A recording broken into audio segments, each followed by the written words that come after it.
4.5, almost 5 years ago, I wanted to serve in the community. Cindy Trussel didn't know then her desire to serve would light her path toward creating her own nonprofit organization. Lighthouse Charities, giving people a pathway to self-sufficiency, and along that way I have met thousands of individuals that also, as you help them become self-sufficient, want to give back.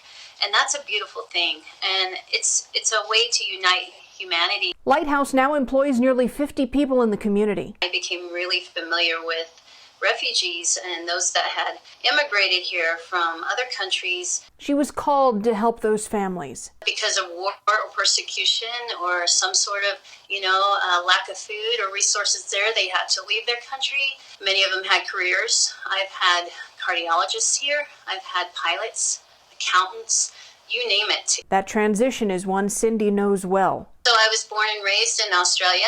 I remember when I was about 11, 12 years old, my mom and dad sitting us down and talking to us about what was going to happen to our family. At the time, Eastern Australia was devastated by severe drought. We packed up everything. I remember coming here to the United States in 1980. It was very difficult for him to start over.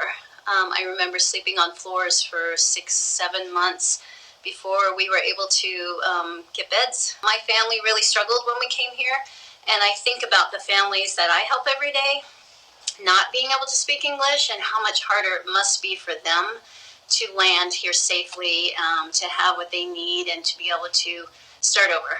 At Lighthouse Charities, families can learn English, get job skills, and resources to help them start over in their new country. There's a lot of people out there that are in need, but they don't want a handout. They want a handout. We get them off of welfare benefits within 4 to 6 months and have them working here at Lighthouse learning a job skill. Like everyone else, the nonprofit took a hit during the pandemic. It's actually changed our direction dramatically. We actually had to lay off about 45 different individuals, which affected many, many families. But Cindy was able to bring some of them back to start making and delivering masks. There is always opportunities to serve. People like Cindy and this community that are trying to make the most of a situation that's extremely challenging, that inspire everybody else. Farhan Naqvi with Naqvi Injury Law couldn't take a tour in person, but learned about Cindy's story from a safe social distance. What we need right now is togetherness and community.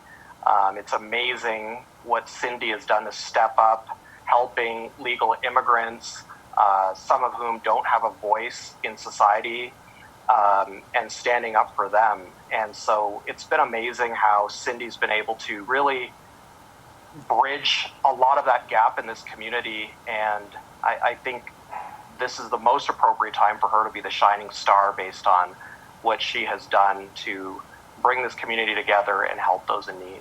She'll get a Shining Star certificate, plus... Cindy, we usually give you this $500 check in person. We're going to have to give it to you virtually right now and send you a real check in the mail. Congratulations.